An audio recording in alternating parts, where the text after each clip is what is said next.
apart from my friends' houses on my own, I don't really have anywhere safe that I can be. The only time I'm really free of anxiety is when I'm driving.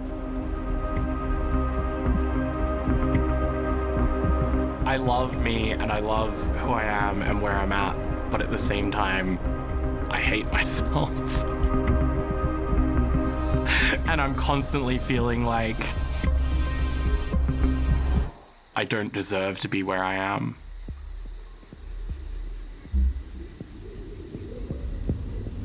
It's really hard to figure out how to accept yourself when everyone around you isn't. You start internalizing that, going, maybe I'm the problem, maybe I'm wrong. I very vividly now remember when I was 9 or 10 going to a counselor.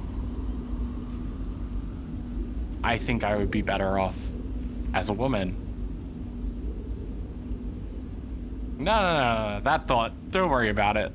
You're just trying to project. So you start suppressing feelings and suppressing yourself.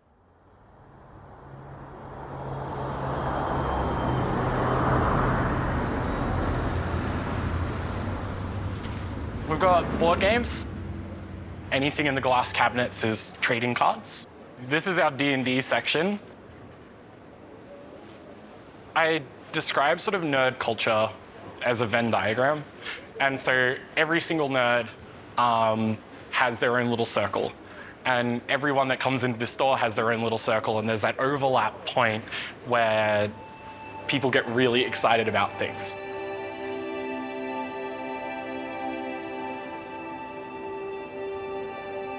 And you build a community around a game, and then that slowly expands. I believe Bloodhunters are either a D8 or a D10. Yeah. I have a whole bunch of minis that are unpainted. So some of the minis might be a little harder to see than others because the paint's really marred up. They have some good synergies with the charisma. Having a space where someone can walk in and express themselves how they want to express themselves and know that they're free of judgment.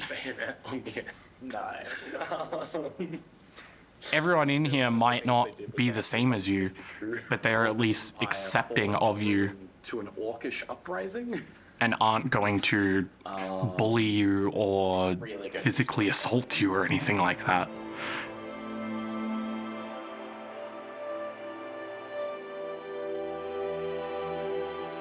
It's hard to live in this society.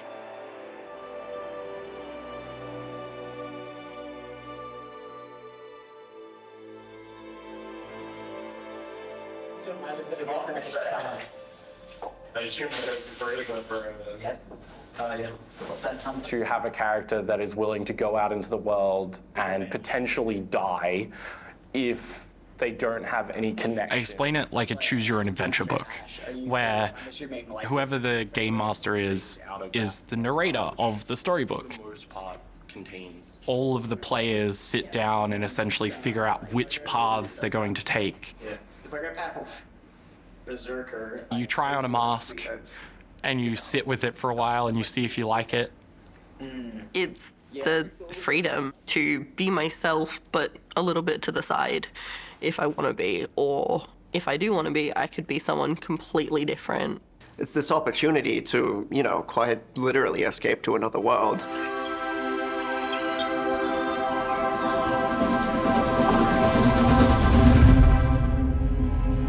The year is 1407 Concordant. It has been just over 14 centuries since the near-cataclysmic events of the Shattering. And as you arrive within Shalewood itself, having been tasked by the High King's mage to travel to the Shalewood village in the north, what would you all like to do?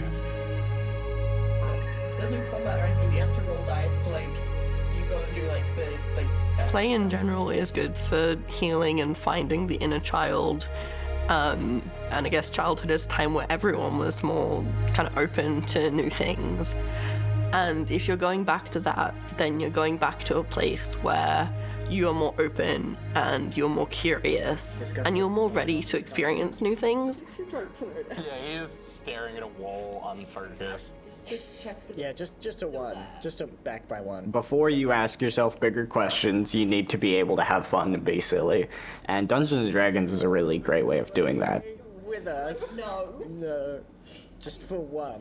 Just for 1. Just for... It sort of kicks off the process of, okay, well now you're able to pretend to be a character. I wonder what it's like if you could instead explore what about the character you made that you like, and then maybe you incorporate that into parts of yourself. You get to make your own story rather than following a pre-made story by someone else. Just that outlet to explore things without any sort of like judgment.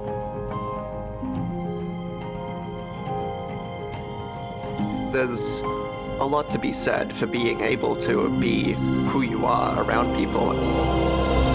I think there are definitely some parts of me in this character. Hey, look. You know, I'm starting to like this plan. Because if you're not expressing who you are, you're not really living a full life. Get up from their table and begin to walk upstairs. It's not a space where I have to mask or I have to pretend that I'm someone I'm not. And it allows me to kind of shed the, like, fake persona that I can hold sometimes to appease the people around me. You just stay here. So short. If we take one of her patrons... He's so short. We should definitely stick together. I don't think that will help. I appreciate it. Because you're playing as a character and everyone else is also playing as a character, there's less like social stigma to it. I admit that maybe the dog would have helped us in this situation. See, I told you.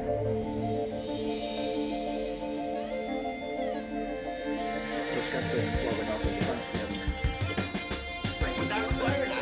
I still struggle a lot with depression, but having spaces that I can straight up be myself has really helped. I'm no longer locked in my own mind, screaming at the walls. I myself am transgender and going through the process of transitioning, and so being able to play a female character lets me indulge in the need for like feeling and being feminine without it having to be taken super seriously. It just takes away the pressures of things. So because it's not real and because it's we're all imagining and pretending, it's easier to let go of the things holding you back.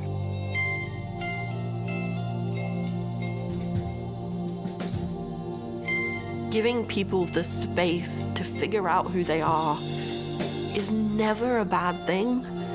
It's never gonna bring the downfall of humanity. It's only gonna make things better.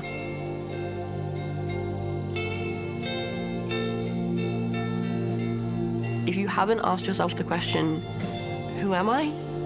Do it, because you might figure out something new.